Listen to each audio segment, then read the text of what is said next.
Perwakilan Aliansi Masyarakat Pati Bersatu atau AMPB mendirikan posko di depan gedung DPR Senayan, Jakarta sebagai persiapan aksi yang digelar pada 27 Agustus. Posko tersebut juga menjadi ruang diskusi dan pusat informasi bagi masyarakat sekaligus tempat pengumpulan logistik dan donasi untuk mendukung aksi.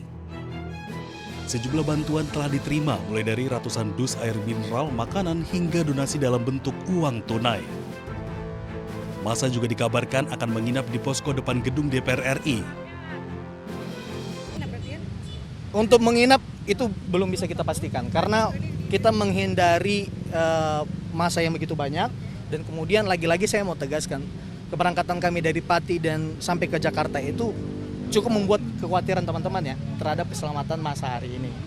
Nah makanya untuk pertimbangan-pertimbangan itu belum bisa kami sampaikan.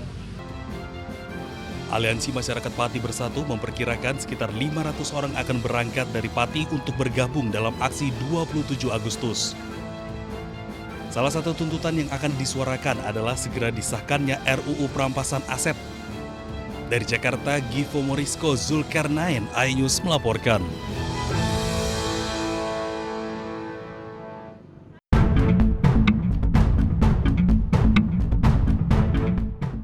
Lebih dari 80 rumah adat hangus dilalap api hingga nyaris rata dengan tanah usai kebakaran besar di Kampung Adat Sade, Desa Rambitan, Lombok Tengah.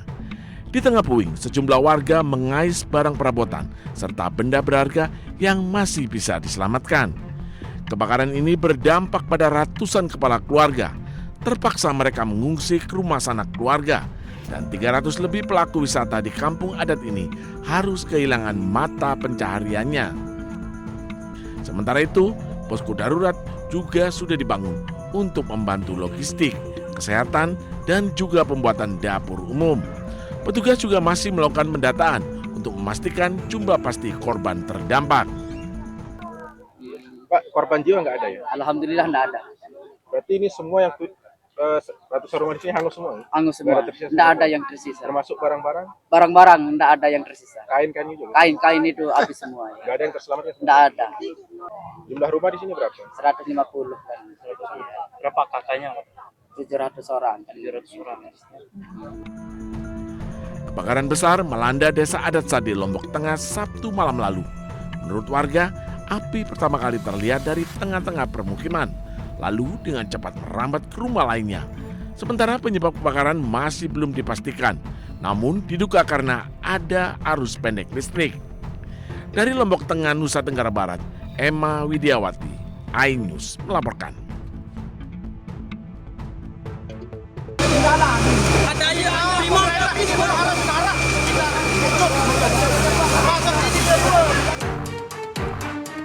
Penyebab kebakaran di Kampung Adat Sade, Desa Rambitan, Kecamatan Pujut, Kabupaten Lombok Tengah hingga kini belum bisa dipastikan. Aparat kepolisian telah lakukan olah TKP di salah satu rumah yang diduga menjadi titik api muncul. Namun polisi masih belum memastikan penyebab kebakaran dan masih menunggu hasil dari identifikasi. Hari ini langsung kita melaksanakan olah TKP, yaitu dari Polda gabung sama Polresta. Lagi sedang dilaksanakan tadi di atas. Akan kita polisikan di atas. Sudah ada hasil gitu? Untuk sementara belum ada. Kita menunggu.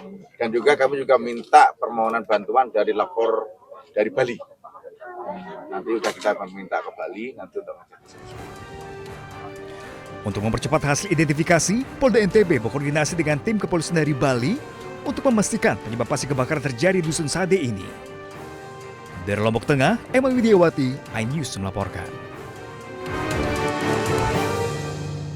Video.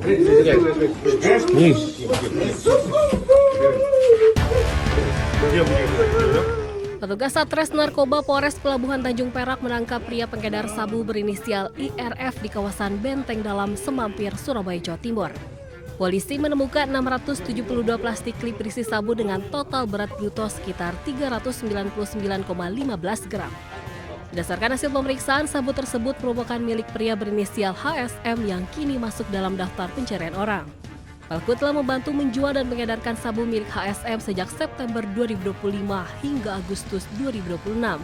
Dari peredaran sabu yang dilakukannya selama hampir 11 bulan, pelaku mendapat uang sekitar 400 juta rupiah. Pelaku menjual sabu dalam beberapa ukuran dengan harga mulai Rp100.000 hingga Rp400.000. Pelaku mengaku terlibat dalam peredaran sabu karena butuh uang untuk memenuhi kebutuhan hidup sehari-hari. Sistem kerja tersangka IRF dalam menjual, mengedarkan narkotik jenis sabu yang disuruh oleh saudara HSM, panggilan DPO tersebut, mulai dari 07.00 sampai dengan 23.00 WIB. Tersangka IRF mendapatkan upah sebesar Rp150.000 dari saudara HSM sebagai upahnya untuk per klip. Atas perbuatannya pelaku terancam hukuman 20 tahun penjara. Dari Surabaya, Jawa Timur, Sony Hermawan, iNews melaporkan.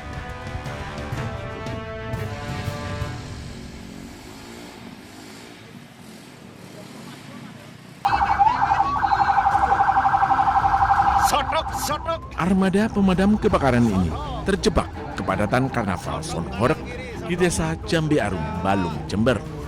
Petugas harus menunggu dan berusaha mengurai kepadatan arus kendaraan sehingga perjalanan menuju lokasi kebakaran memakan waktu. Beruntung kebakaran di lahan tebu di desa Greden Puger, Jember, api padam dengan sendirinya sebelum armada damkar tiba di lokasi.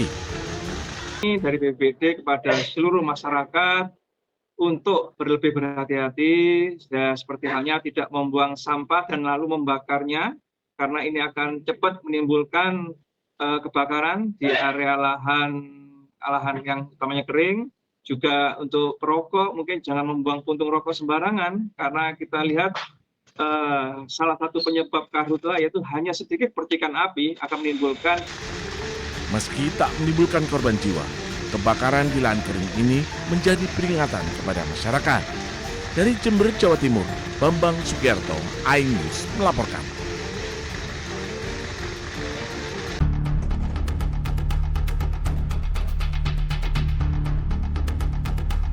Serangan mematikan menghantam kamp pengungsi di Gaza Tengah.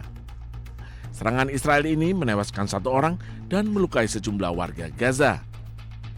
Tim pertahanan sipil berjuang memadamkan api di lokasi, sementara warga memeriksa puing-puing kamp pengungsi.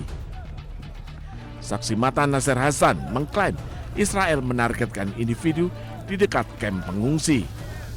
الصبح تم استهداف أحد الأشخاص بجانب المخيم، كان عابر سبيل شمال والله ما نحن عارفين. بعد بساعة اجى أحد الأشخاص اتصلوا عليه قالوا له اخرجوا كل المكان. قبل ساعة كما ترى وتشاهد تم قصف المكان المستهدف وتم تدمير المخيم بالكامل. هذا المخيم يعود لعائلة واحدة تقريبا حوالي 100 نفر وشيء، وهم كلهم متشتتين ومرميين في الشوارع. ولا حول ولا قوة إلا بالله. Serangan ini bukan pertama kalinya terjadi meski gencatan senjata telah tercapai. Namun Israel masih terus menyerang Gaza. Warga Gaza pun sudah terbiasa hadapi teror Israel. Bahkan mereka mengaku hatinya sudah mati. حذروا المنطقة أول ضربة ضربوها صار في شهيد يعني طبعا بس عفناهم 100% وبعد هيك حذروا المكان وزي ما أنت شايف يعني حذروا المكان وطلعوا الناس عادي يعني عادي قلوبنا ماتت قلوبنا احنا بالنسبة احنا عايشين بلا إحساس وبلا روح يعني كل يوم بنواجه الأشياء هذه يعني وين ما كان حنواجه الأشياء هذه احنا بالنسبة لنا خلصنا. Media Palestina melaporkan bahwa serangan Israel di Azawaida dan Camp Nusairat di dekatnya menewaskan seorang anak dan melukai 7 lainnya.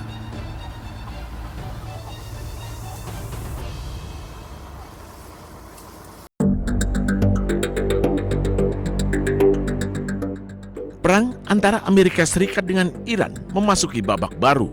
Setelah sebelumnya saling serang, kini kedua negara bersiap perang ekonomi. Amerika Serikat akan menyiapkan sanksi ekonomi baru terhadap Iran. Rencananya, sanksi baru akan diumumkan oleh Menteri Keuangan Amerika Serikat, Scott Bessent, hari ini. AS menyebut langkah ini sebagai bagian dari isolasi ekonomi terkoordinasi terbesar dalam sejarah dunia. Sebelumnya, Presiden Amerika Serikat Donald Trump juga sempat menyebut sanksi akan dijatuhkan sampai Iran mau menghentikan proyek nuklirnya. Trump juga mendesak sekutu Amerika Serikat dan negara lain untuk menghentikan hubungan bisnis dengan Iran. Sebelumnya, AS dan Iran menandatangani memorandum kesepahaman Islam Abad pada 18 Juni. Perjanjian ini sempat mengakhiri operasi militer dan membuka jendela waktu 60 hari untuk negosiasi penyelesaian akhir. Batas waktu tersebut telah berakhir tanpa kesepakatan akhir. Kini, kedua negara saling klaim Selat Hormuz dan mengancam akan kembali saling serang.